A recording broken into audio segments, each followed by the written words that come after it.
This is from Emma Wild. If you hadn't been a tennis player, what career would you have liked to have had? You know, I've always wanted to either become a pilot or a doctor when I was young.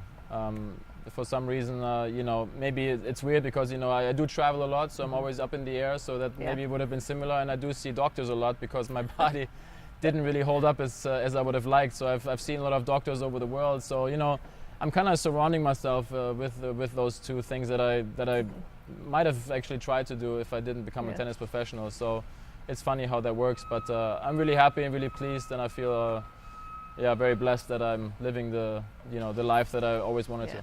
Yeah. From Doris LaRubia, if you could replay one match in your career, which would you choose and why? One match. There's probably a lot of matches that I would like to replay. One that sticks out maybe would have been against Marat Safin, maybe 2002 Australian Open. Felt like I was playing some of my best tennis at that time, and I think I lost in the semifinals against him. There was a rain delay that came in on the fourth set. I was up 2-1.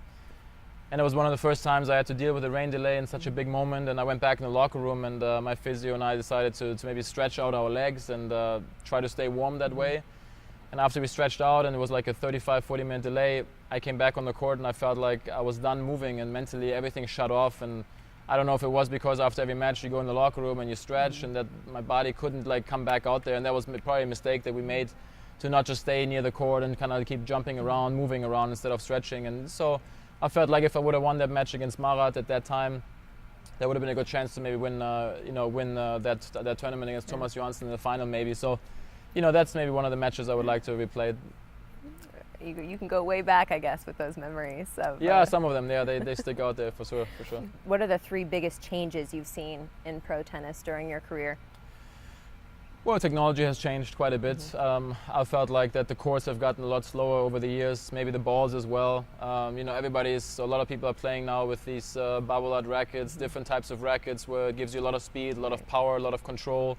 The strings as well, you know, that have come out where you can really hit a lot of spin, and the ball seems to just never really go that long distance anymore. And you see a lot of the same patterns now. You know, you see a lot of the guys coming out and hitting big serves, big forehands, playing powerful, aggressive tennis, and they all tend to be between 6'3", 6'4", and 6'8", and it's tough to compete with that at times. You know, sometimes the finesse that you have maybe in your game, or you know, the play of like, you know, really trying to develop a point where you try to come in and sneak in is really tough to play these days, because you have to be.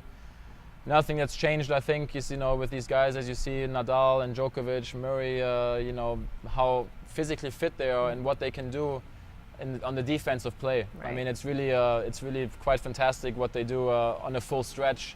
You know, you think you come in on a great approach shot, and you know, you get passed while the guy's doing half splits, and he's still sliding while he hit the ball, and you kind of just going, how is that even possible? You know, if I do that, you know, I probably have another surgery in my groin and maybe my lower back, so it's impossible to do. So you always try to also upkeep with the technology and try to figure out a way where you can gain more power, more strength, even though you have maybe more of an old school all-round game, and try to use that to your advantage. And sometimes it works and sometimes it doesn't.